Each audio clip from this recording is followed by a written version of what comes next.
Meus filhos, como vos disse no início da Santa Missa, esse domingo é um domingo onde nosso Senhor nos pede que nós tenhamos a coragem de nos alegrar. Eu digo coragem de nos alegrar porque a coragem que a palavra de Deus nos chama a ter é uma coragem onde nós somos chamados a tocar nas próprias feridas para que elas verdadeiramente se curem. Deus hoje, nas palavras que nós ouvimos da Santa Liturgia, Deus começa sempre o discurso de uma maneira muito incisiva, muito veemente. Inclusive, o profeta Sofonias, ele se parece muito com o profeta Jeremias. O profeta Jeremias, quando falava, as pessoas ficavam até com medo, porque tudo que ele dizia acontecia. E geralmente o profeta Jeremias, durante um bom tempo, só anunciava a desgraça. E o povo, tinha muito medo, quando Jeremias falava. E de igual modo, o profeta Sofonias, como nós ouvimos bem, um livro extremamente curto no Antigo Testamento, onde primeiramente Deus olha para um povo que teve o seu coração dividido, fragmentado. Todos os reis que vieram antes de Josias, que é o rei onde o profeta Sofonias está situado, ali no governo do rei Josias, todos os reis que precederam a Josias eram reis que tiveram contato, que tiveram relacionamento com as culturas vizinhas e culturas vizinhas pagãs. O que foi fazendo com que o povo de Deus ficasse com o coração dividido.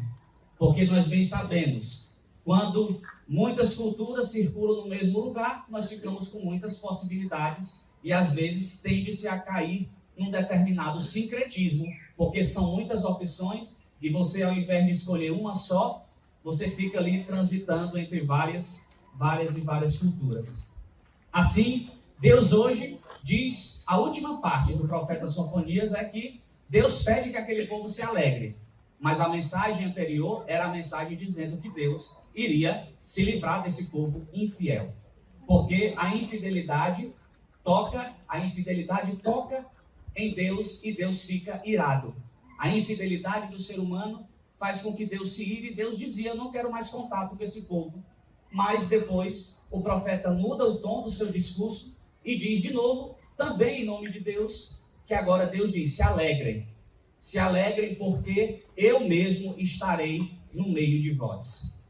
E é interessante nós entendermos essa alegria. Por quê?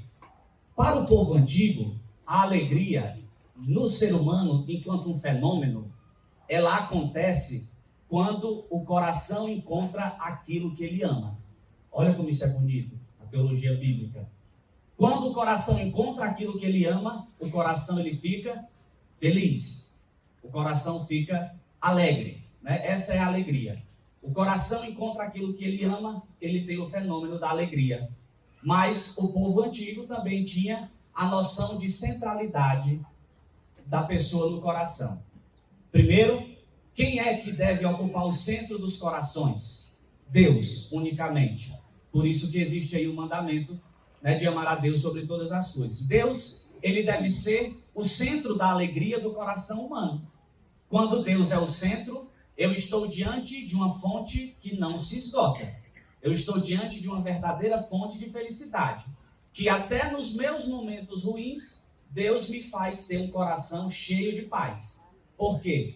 Quando nós encontramos com o coração aquilo ou aquele ou que nós amamos, a gente pensa que depois disso vem a euforia. Não. Quando o coração encontra quem ama, depois não vem euforia. Depois vem a paz. A paz é aquilo que vem depois daquilo quando o nosso coração encontra quem nós amamos. Então, Deus está dizendo para o povo, em Sofonias e também aqui na segunda carta de Paulo, na segunda leitura, que a nossa alegria, ela deve estar no Senhor. Por que aquele povo permaneceu infiel? Por que aquele povo que antes tinha, diante de Deus, um chamado tão bonito, uma história tão bonita, pendeu para a infidelidade? Por causa do desânimo. O desânimo é o coração que busca e não encontra. É o coração que procura, mas ainda não achou. Tanto que quando a gente começa a entrar na igreja, sobretudo quem tem a experiência de ir para os grupos de oração, você se lembra quanta gente entrou na igreja junto com você e hoje você olha ao redor, não tem metade? Por quê? O coração começa a se dividir e vai procurando outras coisas e, de repente, o desânimo toma de conta de alguns e esses alguns vão ficando no meio do caminho, né? O coração está buscando a felicidade, mas ainda não encontrou, porque falta o amor. Falta encontrar com amor, né? E esse amor que as Sagradas Escrituras nos falam como alegria é um amor de profunda decisão. Você tem dúvida se ama seus filhos e seu marido? Não tem. Mas tem dias que é tão desagradável, não é? Dá vontade de jogar lá de cima. Vai, com o menino e tudo. Né? Inseto. Pois bem, é um amor de decisão. Porque esse caminho de vida espiritual, ele é um caminho muito desafiador. Por quê? Porque ele vai passar sempre pela nossa purificação e Deus sempre nos vai chamar para um outro nível da vida espiritual. Nós nunca vamos ficar no mesmo lugar. Não devemos ficar no mesmo lugar. Nós precisamos sempre crescer na vida espiritual. E o crescimento, ele supõe deixar estruturas antigas para abraçar novas estruturas. Por isso que Paulo diz a mesma coisa, porque o povo onde Paulo estava escrevendo essa carta era o povo que também tinha deixado o caminho de Deus. Era um povo que também tinha sido desviado. E agora a comunidade estava desanimada. Por isso que Paulo diz, alegrai-vos em quem? No Senhor. Eu repito, alegrai-vos no Senhor. Porque aquilo que faz vocês ficarem desanimados foi porque você colocou a sua alegria, você colocou toda a sua felicidade nas mãos de alguém que não é o verdadeiro provedor da sua felicidade. É Deus a centralidade do coração. E às vezes a gente culpa uns aos outros porque somos infelizes. Tem gente que bota a felicidade nos filhos, os filhos vão se embora e agora? Tem gente que bota a felicidade no marido, bota a felicidade, eu não sou feliz por sua culpa. Porque é por causa de você, eu sou que nem uma escrava, ó, o dia todo aqui dentro dessa casa. E assim, não sei o que, não sei o que. A gente vai colocando a nossa felicidade nas costas dos outros e a gente não entende que eu devo ser útil a todos e ninguém deve nos dever nada. Se você quer ser feliz, viva assim. Sirva a todos e diga para Deus que ninguém te deve nada. Se você realmente quer ser feliz, você tem que tomar essa conduta, né? Tem que tomar essa conduta.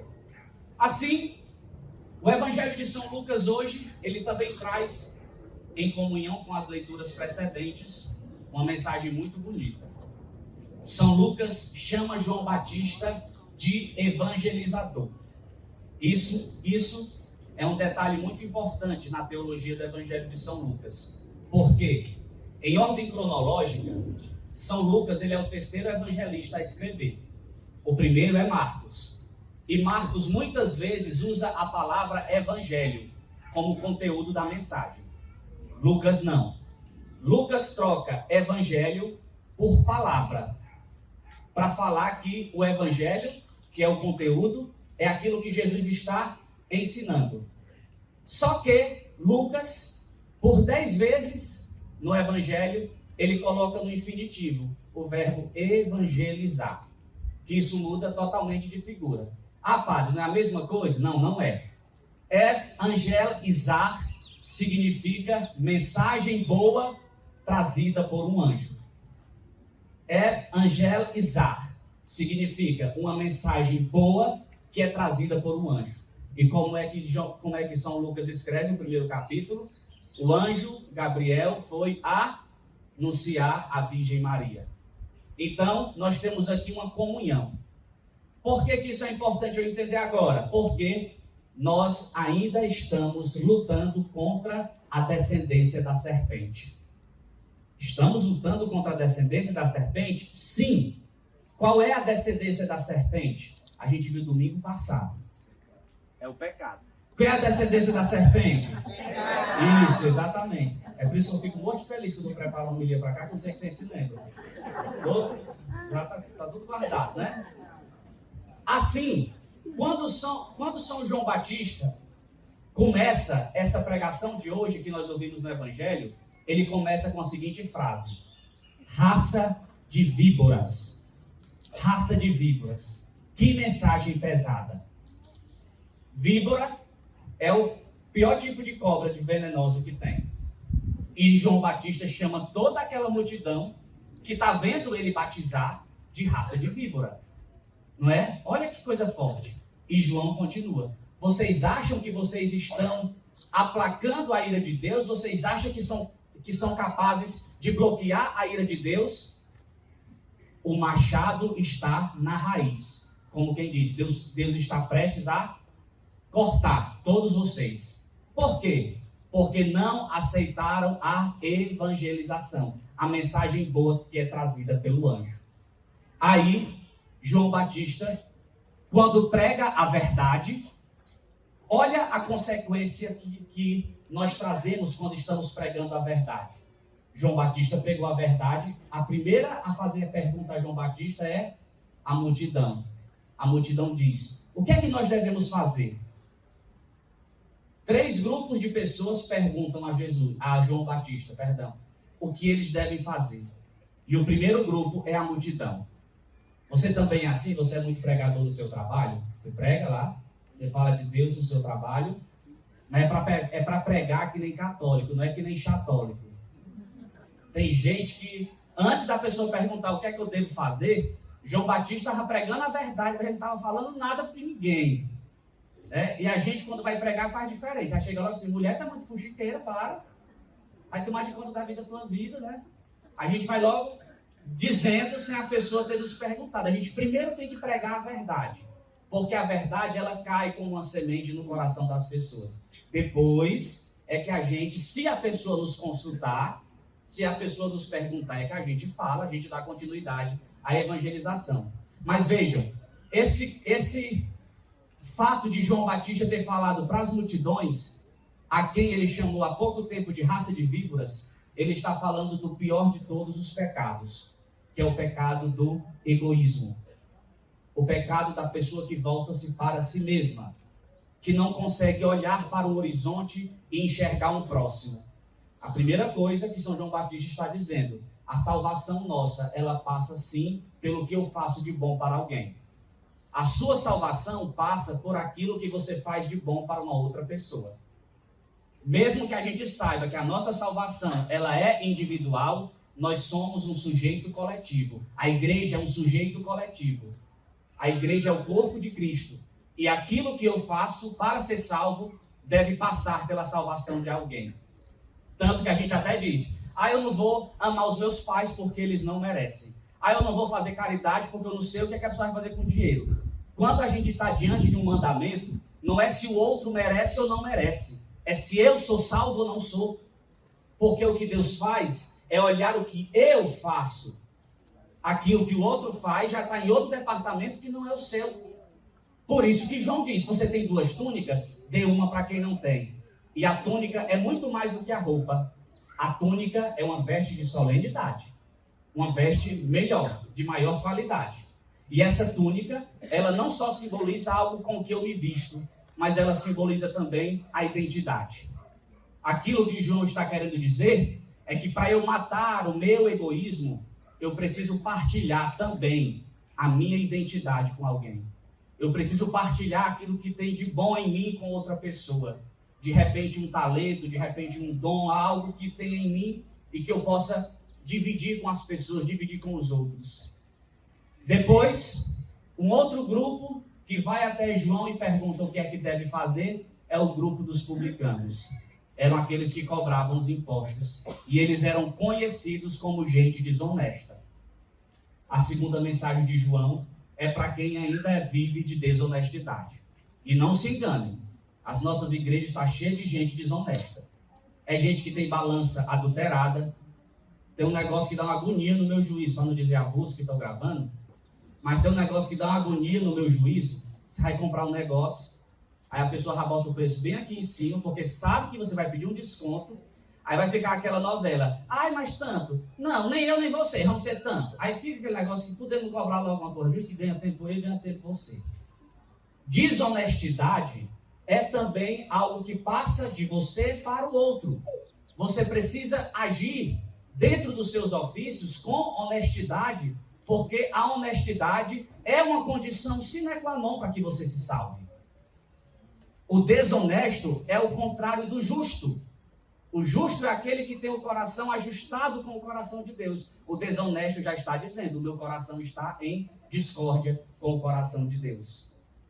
Depois, um outro grupo de pessoas que pergunta a João Batista o que é que deve fazer, são os soldados. Aqueles a quem era dada a responsabilidade de proteger e de garantir a paz.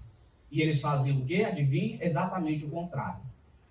Aí João Batista diz para eles, se conformem com o seu salário e parem de inventar mentiras sobre a vida dos outros. Sejam, aonde vocês estiverem, um sinal de tranquilidade. E hoje, tem pessoas que evitam outras pessoas, porque a pessoa é tão insuportável que não tem quem suporte estar perto. Não é? É a coleguinha de trabalho. Ixi, lá e vem. Vamos sentar aqui na outra mesa? Não, afasta mais um pouquinho, que é para não ter... Ai, meu Deus. E agora eu não estou falando de quem está rejeitando. Eu estou falando da própria rejeitada, ou do rejeitado. Pare para pensar por que você é rejeitado. Porque, inclusive, isso é muito feio dentro de um contexto de família.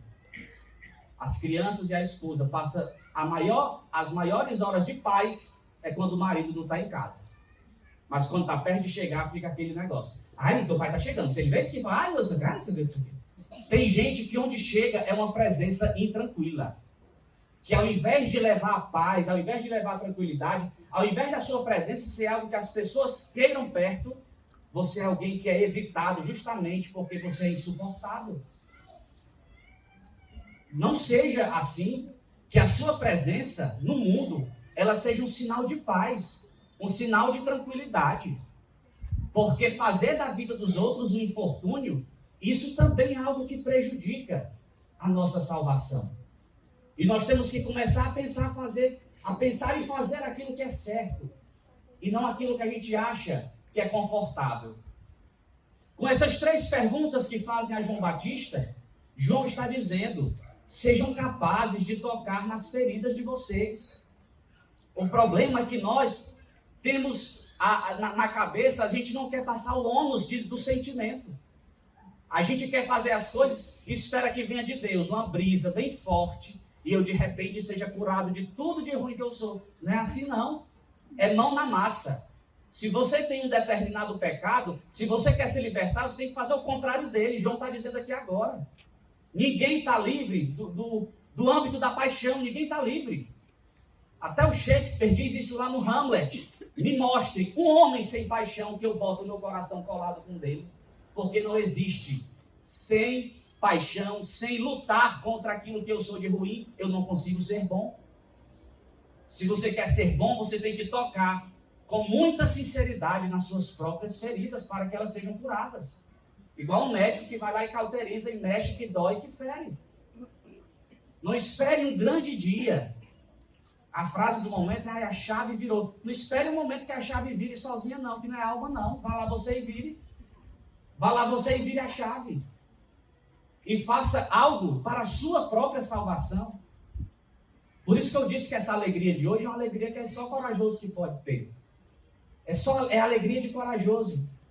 Porque você precisa ter uma decisão firme de realmente tocar naquilo que é ruim e melhorar.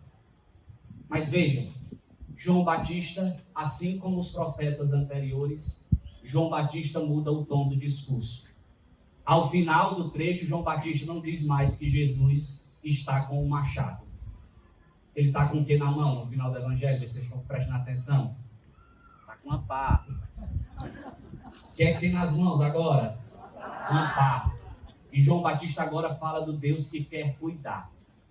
Porque quando nós temos essa decisão de tocar nas próprias feridas, muitas palhas secas vão ficando. Então agora João está dizendo, Deus quer cuidar de você. Ele tem uma pá e ele vai limpar a sua ira. Ele vai tirar toda a palha seca e ele vai tocar fogo. Ele vai jogar fora as tuas imperfeições. Mas antes, se você realmente quer ser livre, e a gente diz muito isso, eu queria tanto ser mais santo, Padre, eu queria tanto ter mais fé, eu queria tanto ser melhor, e assim sucessivamente nós Dizemos muito que queremos ser mais, mas nem sempre nós estamos dispostos a pagar pelo preço de ser livre. Ser livre acarreta um preço muito grande, que é justamente se libertar daquilo que te prende. Se libertar daquilo, ou daqueles, ou daquela, ou sei lá de onde você tem colocado o seu coração como o único provedor de sua felicidade. O que é que aconteceu até hoje? Somente as frustrações estão no seu coração. Por quê? Quando o coração humano encontra a Deus, ele encontrou aquele que verdadeiramente ele ama. É isso que a gente deseja no mais íntimo de nós. Nós não desejamos outra coisa. Nós desejamos lá no mais íntimo da nossa alma, o nosso anseio é pelo que é infinito. Nós não desejamos nada de transitório, embora a nossa passagem por esse mundo tenha essa característica da transitoriedade, mas nós desejamos coisas que sejam perenes, que sejam eternas. Nós não desejamos o passageiro. E se a gente não entende isso o mais rápido possível, a gente não pode crescer na vida espiritual. Nós temos que colocar a centralidade de Deus em nossas vidas. Ser capazes de sair daquilo que me faz escravo, daquilo que me faz ruim, daquilo que me faz ínfimo, para que Deus possa limpar a eira da minha vida. Tirar as palhas secas. Porque isso não maltrata só a você. Olha o que eu disse, nós somos um sujeito coletivo. A igreja é um sujeito coletivo. As suas imperfeições, ela também atrapalham os outros. O seu jeito ruim de falar, o seu jeito ruim de se comportar, isso mexe com outras pessoas, fere outras pessoas. Deixa Deus pegar essa pá para limpar a sua eira, mas tenha verdadeiramente a coragem de dizer: hoje eu pego nas minhas feridas. Hoje eu pego nas minhas imperfeições para que Deus as cure. E elas estejam longe de mim. Porque não é normal, por mais que digam que seja, nós caminharmos há tanto tempo na igreja e parece que a nossa mudança não acontece. Parece que a nossa transformação não acontece. Aí a gente aqui escolhe. Deus tem um machado para cortar. E Deus tem uma pá para limpar a eira. A gente que escolhe qual é o tipo de instrumento que Deus vai usar para nos lidar, para tratar conosco. Tomara que comigo seja uma pá. Né? Senão a gente faz como diz o ditado, sai por aí sem eira nem beira, né? Deus defenda.